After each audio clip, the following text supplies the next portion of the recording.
Coucou les vilains. Coucou les vilaines. On espère que vous allez bien et aujourd'hui on se retrouve pour une nouvelle vidéo et ce sera pour Un point lecture. le numéro 62. Oui, on est au loto. C'est ouf. Dans cette vidéo on va vous présenter 3 livres dont un que nous avons lu en commun. C'est parti.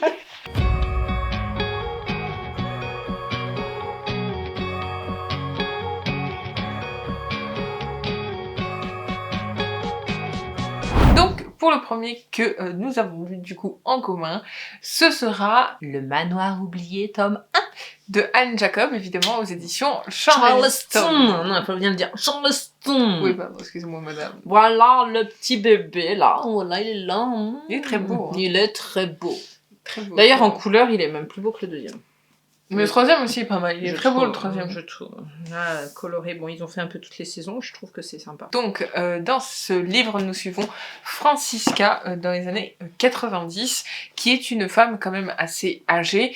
Une bonne partie de sa vie est déjà passée, mais justement, c'est ce qui va nous intéresser dans ce livre, c'est de savoir justement son passé et ce qu'elle va faire dans le présent par rapport à ça, justement. On aborde le mur de Berlin parce qu'à un moment donné, avec Francisca, comme tu viens de le dire très justement, on se retrouve en 1990. Donc le mur de Berlin est tombé il y a 2 ans. C'est ça. Et elle, Non, il y a 1 an, puisque c'est en 1989, je crois, qu'il tombe. Et donc, il y a 2 temporalités. Il y a la Francisca de 1939, donc à la Deuxième Guerre mondiale, et il y a la Francisca de 1990. Dont vous parlez, Vinciane. Exactement. Et en fait, dans le présent, donc en 90, elle décide d'aller voir son ancien... Enfin, là où elle a passé son enfance avec ses parents et sa famille, à Dranitz. Voilà. Et elle veut y retourner pour aller voir si le manoir de sa famille est toujours vivant, enfin, sur pied. Ouais. Voilà, elle veut reconquérir le manoir de ses ancêtres dans lequel elle a vécu, elle est née avec sa famille, mais bon, ils ont été expulsés donc par... Voilà. Donc, mais elle a quand même un objectif quand elle part de chez elle, c'est de récupérer ce manoir et d'en faire justement sa nouvelle demeure, puisqu'elle va même jusqu'à vendre la maison qu'elle avait avec son mari qui n'est plus là, pour pouvoir justement financer les travaux. Les travaux et le manoir s'il faut qu'elle le rachète. Mais avant tout ça, il y a quand même pas mal de péripéties qui se profilent donc pour récupérer ce fameux manoir.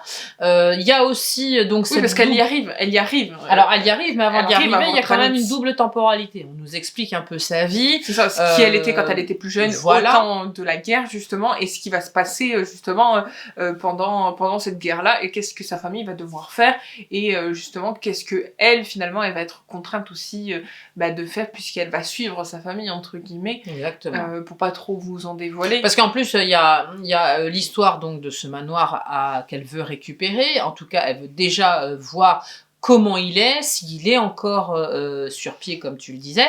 Il y a le fait aussi de retrouver peut-être des gens qu'elle connaît, tout simplement, parce qu'elle n'a pas remis les pieds dans son pays d'origine, ni dans la ville d'origine, depuis qu'elle est partie, depuis qu'elle en a été chassée. Ça fait 50 ans qu'elle n'a pas mis les pieds là-bas. Et... Donc voilà, elle veut savoir si elle peut pas retrouver peut-être des connaissances, voir peut-être s'il y a encore de la famille qui y vit, tout simplement.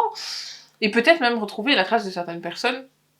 Retrouver la place de certaines personnes, pourquoi? Parce que y a des trucs qu'elle ne sait pas. Il y a quand même des secrets de famille, et il y a eu aussi, vous vous en doutez bien, quand même, même malgré la Deuxième Guerre mondiale qui se profilait, il y avait quand même des histoires d'amour qui pouvaient se naître, on va dire. Voilà, en fait, Francisca était fiancée à un homme, on vous dira pas ni qui ni pourquoi, et en fait, ça ne s'est jamais fait.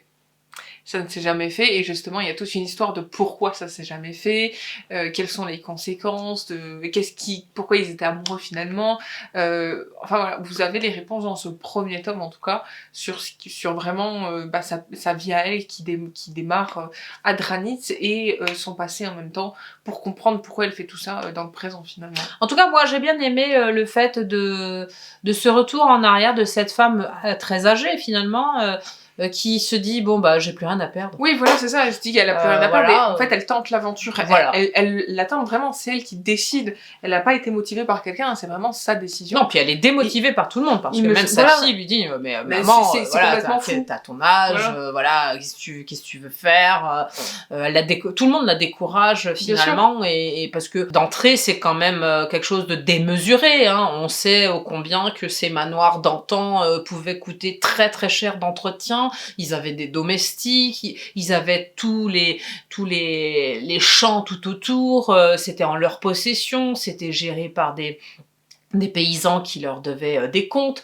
Voilà, ça vivait grâce à tout ce petit monde. Et on sait ô combien qu'aujourd'hui, on ne pourrait plus revenir en arrière de ce côté-là parce que c'est financièrement parlant, c'est pas possible. Exactement. Donc, elle s'aventure quand même dans quelque chose pour les yeux de son entourage, d'un peu invraisemblable, financièrement parlant, même déjà. Donc voilà, et puis bon bah va en découler pas mal de choses, pas mal de réponses aussi très intéressantes au vu des secrets de famille. Notamment sur sa sœur, surtout on va beaucoup apprendre à connaître sa sœur au fil du livre, et c'est ça qui est vraiment très intéressant parce que justement sa sœur a une place très très importante dans sa vie, bah, c'est sa sœur donc c'est logique. Oui, puis il y a quand même des réponses aussi par rapport à son amour perdu. Voilà, c'est ça. Voilà, elle était fiancée, ce fiancé est décédé, donc on nous narre leur histoire d'amour et le fait qu'elle le perde. Oui, voilà, et le fait que bah elle, à un moment donné, il va se passer quelque chose qui fait qu'il va mourir et que elle, bah finalement, il va falloir qu'elle, entre guillemets, qu'elle refasse sa vie, qu'elle se reconstruise. Voilà, et qu'elle avance. Et ça, c'est compliqué quand je pense que t'es amoureux de quelqu'un. Moi, j'ai bien aimé, en tout cas, qu'on nous narre un peu toute cette vie de cette femme assez âgée. Et c'est vrai que à part, c'est vrai, tous ces déboires tumultueuses par rapport au fait qu'elle soit chassée avec sa maman. À côté aussi, on vous a pas précisé ça. C'est que à côté, désolé je te coupe, mais à côté il y a Jenna aussi, qui est sa petite fille à Francisca, et qu'on nous narre aussi son histoire parce Jenny. C'est Jenny ou c'est Jenna? C'est Jenny. C'est Jenny. Jenny. Voilà, c'est Jenny. C'est Jenny qui est la petite fille du coup de Francisca et qui va aussi jouer un rôle très important puisqu'à un moment donné dans sa vie, on vous dit pas vraiment pourquoi, mais elle va retrouver sa grand-mère et justement participer un peu à son histoire avec son pour l'histoire, une grand-mère qu'elle ne connaît pas. Voilà, c'est une grand-mère qu'elle connaît pas, mais qu'elle va retrouver. Elle sait qu'elle existe, mais voilà, c'est deux femmes qui ne se connaissent pas. Alors on dit connaissent pas parce que en fait, elles n'ont pas forcément des liens en commun, rien du tout, puisqu'elles ne se connaissent pas vraiment. Elles ont entendu parler d'elle, elles se sont peut-être vues quelques fois, mais point. Elles n'ont pas vraiment de lien à proprement dit, et elles vont se découvrir dans cet épisode-là. Oui, parce qu'en fait, Jenny, à un moment donné, va avoir un problème dans sa vie, et en fait, elle sait très bien qu'elle peut pas s'adresser à sa mère, parce que entre elles, c'est très conflictuel, etc. Il y a des choses qui se sont passées, on vous dit pas, et justement, Jenny va se tourner vers sa grand-mère, et c'est là, en fait, où Jenny va rejoindre sa grand-mère à Dranitz, et va justement prendre part à toute cette histoire autour du manoir, à vouloir aussi chercher certaines vérités. D'ailleurs, on nous dit d'ailleurs que Jenny ressemble à un des membres de la famille très important de Francisca. On vous dit pas qui, mais voilà, c'est vrai que c'est quand même important, et elle est importante aussi dans la suite de l'histoire, puisque c'est grâce à elle que certaines choses vont être dévoilées. Exactement. Bah, moi, rien de surprenant, j'aime la plume, vous le savez, hein, c'est une autrice que je connais.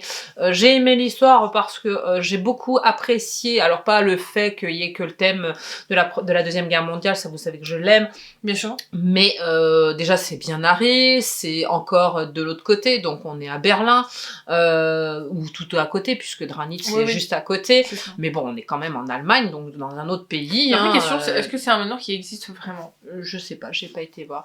En tout cas, moi, ce que j'ai bien aimé, c'est surtout cette introspection à l'envers. C'est-à-dire que j'ai beaucoup aimé qu'on nous raconte l'histoire de Francisca. Et en fait, ce qui m'a plus plu, en fait, mis à part les secrets de famille, etc., c'est aussi l'explication du fait de ce qui s'est passé en 39, a un peu dirigé leur destin à tous. C'est ça. Et on a découlé du bien comme du mal. Et franchement, c'est ça qui m'a bien plu, parce qu'on voit bien, et ça arrive aussi dans la vie de chacun, je pense, que ce qui peut se passer avant se répercute pour des années, des décennies après. Et c'est ce qui va se passer, mis à part le fait et la joie peut-être de revoir ce manoir au bout de plus de 50 ans, pour elle, c'est ce qui va se passer, ça va basculer parce qu'elle va se retrouver avec ses propres souvenirs et devoir vivre avec les années 90, donc un peu plus contemporain que ce qu'elle avait vécu là-bas. Et bon, moi j'ai beaucoup aimé justement tout ça. Exactement. En tout cas, pour ma part, moi, j'ai découvert donc La Plume d'Anne Jacob avec justement Le Manoir oublié. Et la première chose que j'ai dit, que je t'ai dit d'ailleurs quand j'ai commencé à le lire, c'est que elle ressemble énormément à Marie-Bernadette Dupuis. Alors juste pour ça, en fait, je l'aime beaucoup parce que c'est vraiment deux écritures qui se rapprochent et qui sont tellement fluides avec des bonnes informations au bon moment que ça nous accroche totalement au livre en fait. Et c'est vrai que j'aime bien en ce moment, j'aime beaucoup ce genre d'histoire. D'ailleurs en ce moment je lis Le Manoir oublié 2, donc j'avoue que j'aime beaucoup sa plume, et je pense que ce sera pas le seul livre que je lirai d'elle. Je pense qu'après peut-être que je lirai La Villa aux étoffes. Magnifique. Donc voilà, j'ai beaucoup aimé. En tout cas, moi, pour ma part, je lui mets 5. J'ai vraiment beaucoup aimé. J'aime beaucoup le début du deuxième aussi. Et toi? Moi aussi. Moi aussi, j'adore. Et de toute façon, je suis conquise déjà par l'histoire et puis par ces personnages très attachants. Cette histoire du manoir oublié, franchement... y a pas... En plus, c'est bien parce qu'il n'y a pas que le manoir, vous savez. Donc bon, il y a tous les quand même pas mal de paramètres, pas mal de thèmes abordés. Le village, hein. Pas mal aussi de choses par rapport à ce destin de femme, donc de Jenny et puis de Francisca. Donc franchement, c'est très intéressant. Non, c'est très intéressant. J'aime beaucoup. En tout cas, on vous le recommande si vous ne l'avez pas encore lu. Pour le premier, donc pour moi toute seule, je ne change pas de date chronologiquement parlant, puisque on reste en Deuxième Guerre mondiale. Donc quand même on commence en 34 et ça se poursuit un peu plus loin que la 1942. Donc je vais vous présenter un petit peu Les enfants de la dernière chance de Gina Baccar, j'espère que j'écorche pas, aux éditions City. Je dois avouer que c'est un livre qui m'a beaucoup touchée. Pour le coup, puisque c'est des thèmes que j'aime beaucoup lire, puisque voilà, c'est quand même intriguant de par son époque. Donc on parle de déportation, on parle de religion juive, on parle de... Oui, c'est tous les thèmes de la guerre qu'on aborde souvent. On parle aussi de la nuit de cristal, donc voilà, c'est vraiment très très poignant. En sachant que c'est tiré d'histoires vraies, donc c'est encore plus intéressant.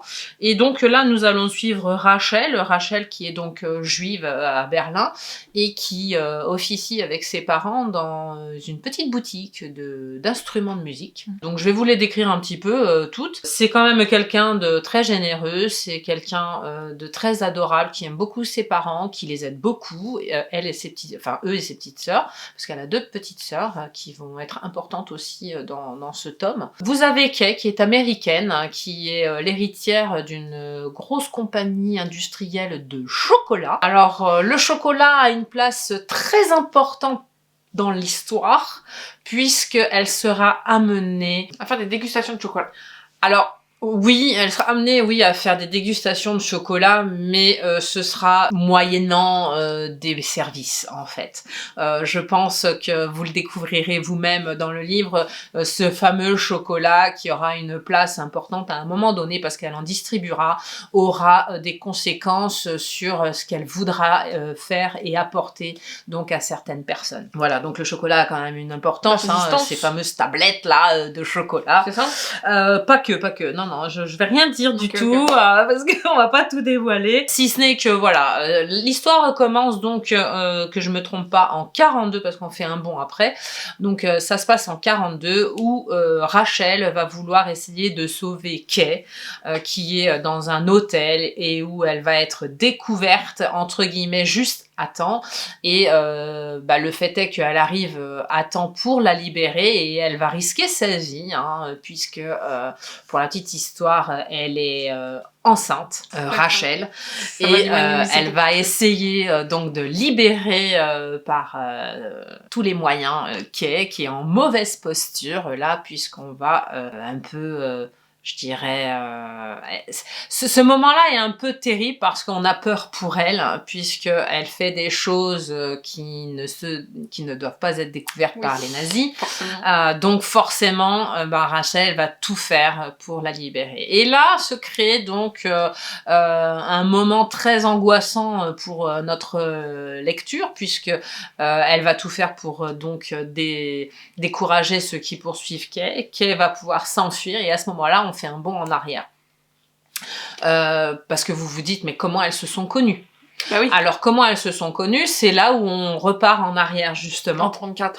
En 34, où Kay, qui est je vous ai dit, héritière et qui a donc des moyens, donc avec sa maman, elle voyage à Berlin, et un jour, elle rentre dans une des rues, et puis elle rentre dans une des boutiques de cette fameuse rue, et puis c'est la fameuse, la fameuse petite boutique de Rachel, où elle rencontre donc Rachel et ses parents et ses petites sœurs. D'accord. Et en fait, Kay, ce jour-là, est très subjuguée par cette famille qui déborde d'amour, les uns envers les autres.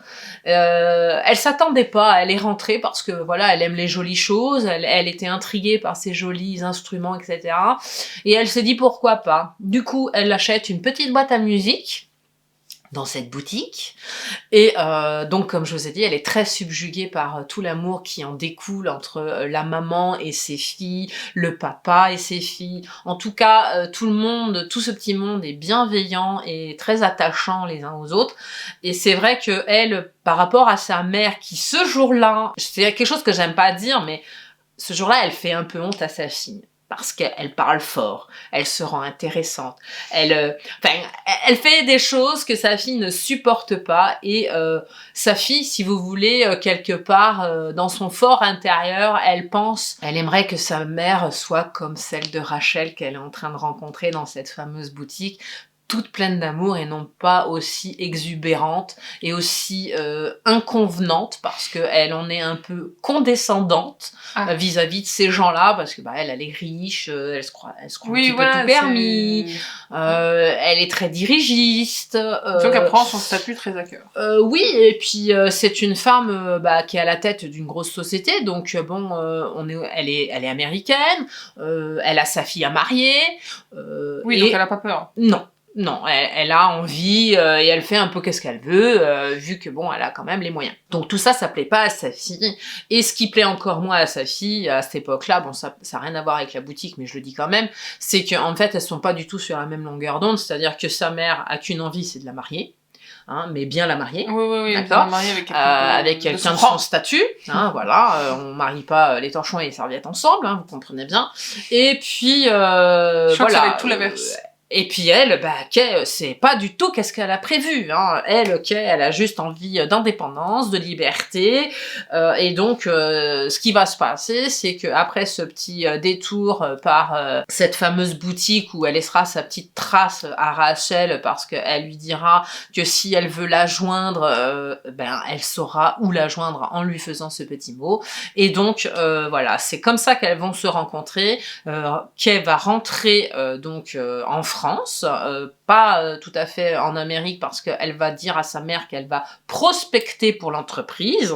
Donc sa mère va la laisser à Paris, pendant qu'elle retournera aux États-Unis. Et là commencera donc cette ascension et cette narration de jolies choses. Alors, il y a, je dirais jolies choses, mais il y a deux tendances. C'est-à-dire qu'il y a quand même la guerre qui éclate. Donc, il y a cette guerre d'un côté qui va beaucoup influencer leur vie, aussi bien à Rachel et à Kay. Et donc, il y a aussi le fait que Kay, avec son argent, va faire de jolies choses, dans le sens où ce qui va se passer, donc, vous vous rappelez, entre 34 et 39, quand la guerre va éclater, elle fera tout son possible, mais quand je dis bien tout son possible, possible, c'est qu'il risquera jusqu'à sa vie pour aller délivrer Rachel et ses 2 petites sœurs qui sont à Berlin, sous l'aval de leurs parents, puisque leurs parents vont donner l'autorisation et carte blanche à Kay pour récupérer les filles, pour les sauver et les emmener en France d'une part, mais l'autre part je ne vous le dirai pas parce que je vous conseille d'aller le lire. Voilà. Voilà, c'est une jolie histoire parce qu'il y a quand même pas mal de choses qui s'y passent. Il n'y a pas que l'environnement de la Deuxième Guerre mondiale, il y a ses conséquences vis-à-vis de tout ça, vis-à-vis de la religion de Rachel, vis-à-vis de ces personnages qui vont gravir autour d'elle, d'eux, puisque Rachel va tomber amoureuse, qui est pareil. Enfin, il y a pas mal de protagonistes qui vont arriver au fur et à mesure. Qui tournent autour d'elle. Voilà, on nous fait pas un livre, entre guillemets, larmoyant sur leur état d'âme et sur leur destin. Ce qui est important, et moi c'est ce que j'en retiens, c'est que par moment, j'avais un peu peur. J'avais un peu peur pour elles deux, parce qu'elles prennent des risques inconsidérés, et tout ça pour sauver des vies qui ne sont pas la leur. Donc des fois, si, elles essayent de se sauver elles-mêmes, mais je veux dire par là, c'est qu'elles font tout ça dans un seul but, c'est de sauver d'autres personnes. Et j'ai trouvé ça très beau. Voilà, c'est une plume que je ne connaissais pas, c'est une plume qui m'a touchée, qui m'a ravie en même temps parce que ça m'a marqué sur certains points. Et j'avoue que, écoutez, moi je vous invite à une chose, c'est d'aller le découvrir parce que c'est une belle histoire d'abnégation, parce qu'on pense pas qu'à soi, on va oui, et de femmes aussi, bien sûr, ça me plaît forcément, vous le savez. Donc voilà, quoi vous dire de plus? Rien, je pense que c'est un beau livre à découvrir, et puis je lui mets 5, et puis dites-moi en commentaire si vous l'avez lu, si vous a plu, ça me fera plaisir de le savoir. Donc moi, pour le dernier de cette vidéo, je vais vous parler d'un western du coup, et ce sera Justice indienne de David S.K. Wombly-Wayden aux éditions Gallivanster. Oui, c'est pour ça que je préfère vous le dire correctement. On suit dans cette histoire Virgil, pareil, je vais essayer de le prononcer bien, Virgil Woodend Horse, c'est l'anglais forcément, ouais, mon accent anglais vous le connaissez. Bref, peu importe. Et donc nous suivons Virgile, pour abréger son nom, qui est forcément un Amérindien qui vit dans une réserve amérindienne du Dakota du Sud. On sait plus ou moins que c'est un peu leur base en fait finalement, et qu'ils sont plus ou moins tous regroupés là-dedans, puisque leur système de vie est différent des Américains d'aujourd'hui, puisque en fait cette histoire se passe de nos jours, donc on se doute bien des conditions de vie des Amérindiens, même dans les réserves encore aujourd'hui. Il y a beaucoup de lois qu'ils n'ont pas par rapport aux Américains, il y a beaucoup de problèmes qu'ils ont par rapport aux Américains, c'est de l'injustice, il y a des choses qu'ils n'ont pas le droit par rapport aux Américains. Enfin bref, je vais pas vous faire tout un dessin, vous avez compris que la vie est quand même difficile pour tous ces Amérindiens qui veulent quand même rester proches de ce qu'ils sont, et forcément ça dérange un petit peu. Et de ce qu'ils avaient aussi, parce que les terres étaient à eux à l'origine. Puisqu'il est difficile pour eux par exemple de trouver du travail, et c'est le cas par exemple de Virgile qui justement, on l'appelle un peu l'homme à tout faire, puisque en fait il n'a pas vraiment un travail, il se fait payer plutôt par des gens, par des particuliers, pour remplir certaines missions, comme par exemple quand ils ont un problème avec quelqu'un, d'aller régler ce problème avec quelqu'un. Super. Donc voilà. Quand tu m'as dit homme à tout faire, j'ai cru que c'était genre nettoyer la piscine, tondre la pelouse. Non, c'est comme ça qu'ils l'appellent, c'est-à-dire qu'il appelle l'homme un peu à tout faire. C'est un homme de nettoyage. Pour éviter justement de dire vraiment qu'est-ce qu'il fait, mais voilà, il fait, voilà, il est vraiment dans ce truc un peu illégal. Mais bon, ça c'est pas grave à la limite, mais pas tout ce qui est drogue, tout ça, non, tout ça lui c'est pas du tout ça. Lui c'est vraiment aider les gens, y a des gens qui sont d'une certaine façon. Mais il tue personne, hein. Enfin, oui, ça peut être quelqu'un qui vient déranger quelqu'un. Il tape dessus, généralement, tu vois. Il fait ça reste du nettoyage soft. En fait, il fait régner. C'est pas de la mafia. Non, mais d'où son nom. En fait, il fait régner un peu l'ordre à sa façon. Justice indienne. Voilà, il fait sa propre justice, puisque il estime que certaines personnes ne le font pas, notamment la police, tout ça, amérindienne, les lois amérindiennes, tout ça, ne sont pas. Donc lui, il a décidé de faire sa propre justice et d'aider les gens à sa façon. C'est une sorte de petite milice, quoi, lui tout seul. Voilà, c'est ça. Mais Et en fait, du coup, lui, il est le tuteur de Nathan, un jeune de 16 ans qui va au lycée, tout ça, parce que je vous dis pas qui il est, mais bref, je vais pas vous dire qui il est, vous le découvrirez si vous lisez le livre, peu importe, mais il a Nathan sous sa coupe, donc il doit s'en occuper quand même. Et en fait, il va y avoir un problème avec ce petit, puisque à un moment donné, en fait, il va faire une overdose, en fait, donc chez lui, et lui, il va le retrouver, et il va l'amener à l'hôpital, et lui, il va lui dire que c'était la première fois qu'il faisait ça, que il savait pas, qu'il voulait pas, qu'il s'est fait un peu embringuer dans des choses qu'il fallait pas forcément. Et en fait, c'est là que toute l'histoire commence, puisque lui, il veut pas qu'on s'attaque à son neveu, forcément. Enfin, il veut pas qu'on s'attaque à Nathan. Il s'est devenu un peu comme son fils au fur et à mesure des années. Pour lui, c'est pas possible que on s'en prenne à lui. C'est qu'un gamin en plus. Voilà, donc. Oui, puis il se sent responsable. Donc vous comprenez bien que le mini-justicier qu'il est, il va vouloir chercher absolument, il va vouloir le protéger absolument, donc il va l'envoyer dans un premier temps je crois que c'est chez une tante très éloignée, mais je suis pas sûre que ce soit la tante, mais il va l'envoyer chez une femme qui est un peu de leur famille, mais qui est très éloignée, pour justement que lui il puisse reprendre du poil de la bête et l'écarter, parce qu'en fait Nathan a des problèmes aussi à l'école, donc c'est lié, je pense. C'est un entre-deux en fait, j'explique pas tout dans les détails, et en fait le truc c'est que Virgile s'aperçoit que on sait que les lois tout ça c'est pas les mêmes, et que justement les dealers tout ça de drogue ont décidé d'envahir justement les réserves amérindiennes pour pouvoir justement fructuer leur business, voilà, parce qu'ils savent que c'est on va dire entre guillemets des proies faciles, vu que les gens ont leurs conditions de vie sont pas les plus favorables, donc ils ont besoin d'un moyen de entre guillemets de s'échapper, et c'est souvent vers la drogue, l'alcool, etc. Et donc Nathan à un moment donné revient chez eux, donc reprend le lycée, etc. Un jour, Virgile il reçoit un appel de la police qui lui dit que son Nathan s'est fait arrêter parce qu'il avait de la drogue dans son casier. Ah. Et alors là, ça pose problème. Parce que justement, comment dire, parce qu'en fait il faut que j'aille plus vite parce que sinon je vais vous dévoiler toute l'histoire. Oui, non, il faut pas. Et en fait le truc c'est que entre deux il y a Virgile cherche des informations, donc je vous ai sauté certaines étapes aussi parce que je vous parle surtout de ce qui est important aussi, c'est que voilà en fait du coup il se fait arrêter. Et là, en fait, on lui propose deux échappatoires à ce petit, parce que malheureusement, comme je vous ai dit juste avant, les lois sont pas les mêmes. Donc lui, il aura pas le droit à tout ce qui est... on l'écoute pas de toute façon. Non, mais il a pas le droit aux prisons de mineurs. Ce sera directement la prison pour adultes. Et on sait bien que dans les prisons d'adultes... Voilà, surtout pour un gamin de 16 ans, c'est pas forcément l'idéal. C'est pas ce qu'il y a de mieux. Et en fait, lui, il veut pas du tout que son neveu, il aille là-dedans. Voilà, il veut pas...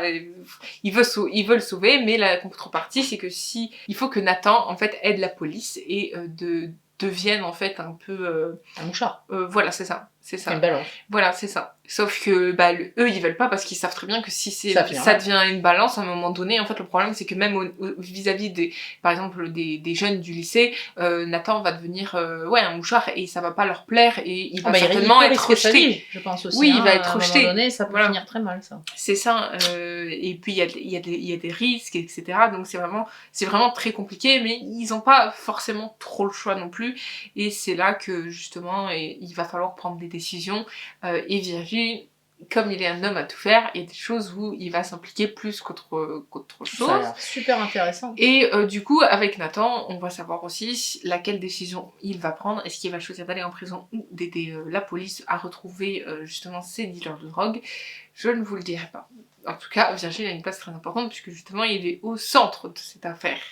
Voilà. Et je vous ai pas parlé de certains protagonistes qui viennent aussi, comme l'ami de Virgile, son ex-petite amie, le père de cette ex-petite amie, un autre homme que je vous dirai pas qui c'est.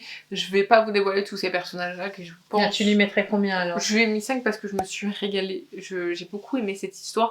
Et justement, ce que j'aime bien, c'est justement le fait que c'est les Amérindiens d'aujourd'hui. Donc ça nous donne, personnellement ça m'a donné un autre aspect aussi des livres que j'ai l'habitude de lire sur les Amérindiens d'avant.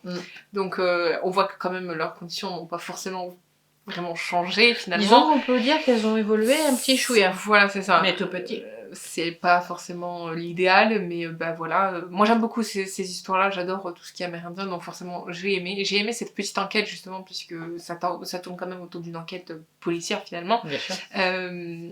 Je lui mets 5, j'ai adoré, et j'ai adoré aussi la plume de l'auteur parce que dedans, je pense qu'il est je me suis pas trop renseignée sur lui, mais je crois qu'il est un peu natif aussi amérindien, donc forcément il y a des mots amérindiens qui reviennent, et voilà, bah, oui, puis il y a peut-être un petit peu de son ressenti aussi, voilà, de la façon dont ils vivent aujourd'hui, c'est ça, je me suis pas et renseignée, avec mais laquelle je pense, ils peuvent aborder justement toutes ces problématiques qu'ils ont encore aujourd'hui. Exactement. Je dis encore parce que ça avec toutes ces décennies qui sont passées, ça ne devrait même plus exister. Exactement. Mais bon. Et c'est ça que moi j'aime beaucoup, c'est ce parallèle qu'on fait d'avant, d'aujourd'hui et ce qui continue, puisque il y a quand même dans ce livre l'aspect aussi très spirituel justement des Amérindiens, puisque en fait Virgile ne croit pas en tout ça en fait. C'est un Amérindien, mais il ne veut pas rentrer dans cette culture d'avant qu'ils avaient, les Amérindiens d'avant, où justement par exemple ils se nourrissaient avec des plantes, ils se soignaient avec ça,